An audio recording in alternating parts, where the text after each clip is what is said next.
kesejahteraan masyarakat. Usaha ini mencerminkan iltizam Kerajaan Sarawak untuk memastikan tiada rakyat yang tercicir daripada arus pembangunan sejajar dengan aspirasi membangunkan Sarawak sebagai sebuah negeri maju dan berpendapatan tinggi menjelang tahun 2030. Bagi menyaksikan sendiri perkembangan dan pencapaian pembangunan yang telah dilaksanakan di bahagian Kapit, marilah kita bersama-sama menunjukkan perhatian ke skrin di hadapan anda. Sama-sama kita saksikan.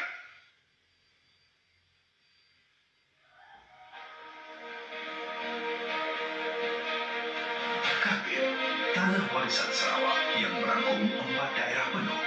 Kapit, Som, Belaga dan Bukit Mabuk serta 2 daerah kecil, Nama Merit dan Sungai Asap. Di bumi Kapit, sejarah dan budaya terus bernafas dari perjanjian perdamaian Kapit 1924 di sepanjang Batang Raja hingga tenunan warisan dan semangat perpaduan yang menyatukan rakyatnya dalam keharmonian sejak turun-temurun. Hari ini, Kapit terus maju dengan bekalan air, elektrik dan internet yang diperkukuh. Seiring rangkaian jalan serta jambatan baru yang menghubungkan kawasan pedalaman, rumah panjang, sekolah, klinik dan pusat ekonomi.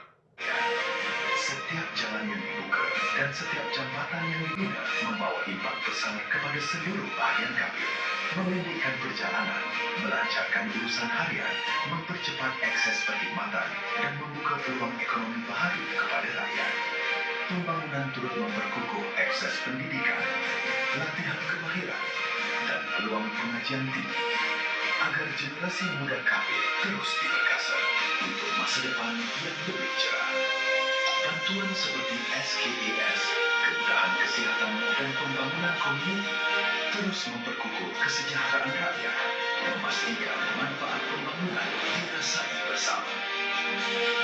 Di sebalik kemajuan, Kapit terus memelihara alam dari Batang Raja, hutan tropika, burung kenyalang hingga keindahan Upper Baleh di Heart of Borneo.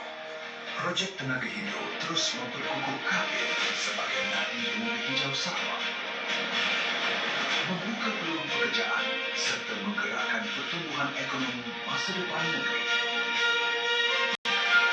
Dipimpin oleh Premier Sarawak, Abang Johari, berpandukan PCBS 2030, pembangunan terus dipacu agar tiada rakyat dan kawasan yang tertinggal daripada arus kemajuan. Demi rakyat Kapit, Sarawak maju makmur. Sarawakku sayang. Demikianlah tadi tayangan video khas pembangunan Kapit.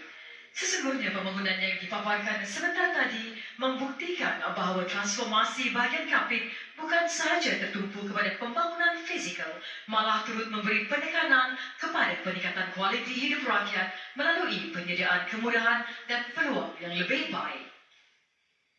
Para yang berhormat sekalian, majlis diteruskan lagi dengan acara yang dinanti-nantikan iaitu amanat